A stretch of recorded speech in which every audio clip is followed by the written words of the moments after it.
Hi, I'm AJ Johnson, and I want to talk to you about danger. It's incredible all those warnings that you see everywhere in life from shows like Mythbusters, where they tell you, do not try this at home. It is an incredibly dangerous thing. I never got that, because if it was an incredibly dangerous thing you're not supposed to try at home, why'd you show them to us? Obviously, an idiot kid like me is gonna go, I want to do that. That being said, don't try anything you're about to see in this video at home, because I am not liable for fires, endangerment to people, or property, death.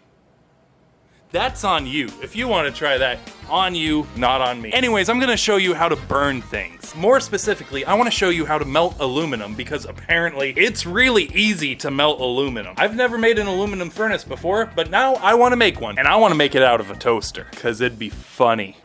There are many questions I've been asked because of this great idea. Some include, why? Or, please don't burn this house down. Honestly, the main reason is I think it would be hilarious to make this toaster into a furnace, because melting metal is essentially burning something really slowly. And that's what a toaster does. It just burns bread slowly so it tastes better, or maybe, I don't know, is it a texture thing? It might be a texture thing.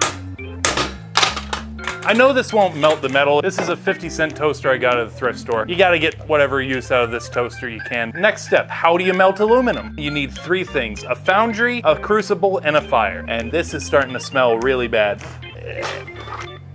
Ooh, that's hot. A foundry is just something to house your flame, which is going to be the toaster. The fire is going to be the fire. And I bought this crucible online. I might not even use it, because I realized after buying it, I don't have any metalworking tools. So I probably will just use a soup can. The plan is to cut out, I've got toaster all over everything. My plan is to cut out the center of the toaster. I'm gonna put the coals in the fire in the bottom there, and from there I'll put a crucible inside the center where I can now crush down cans, melt aluminum, and hopefully that will work. Now everybody at home, it's time to break out your handy dandy Harbor Freight Dremel tool and get this job done. We are currently about 10 minutes to 15 minutes in, and I've only done that much. And this might be overheating. It's a $10 tool, sure, but it's gonna take a while. First one done.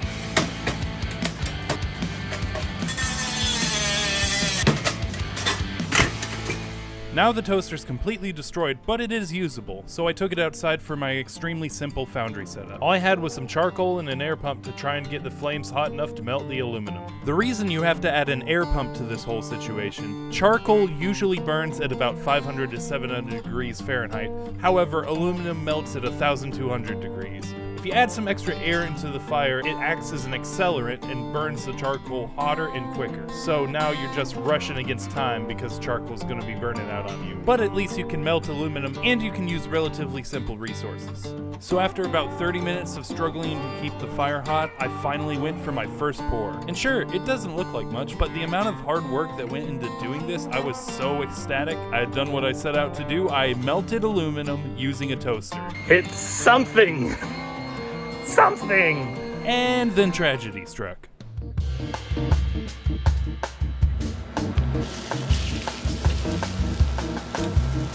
Kind of figured this was gonna happen, but I mean, it's a toaster. It's got stainless steel on the inside, sure, but I mean, a plastic outside. Worked out better than I hoped. So all I could do from here was salvage the aluminum I had left. Would you like to browse my wares?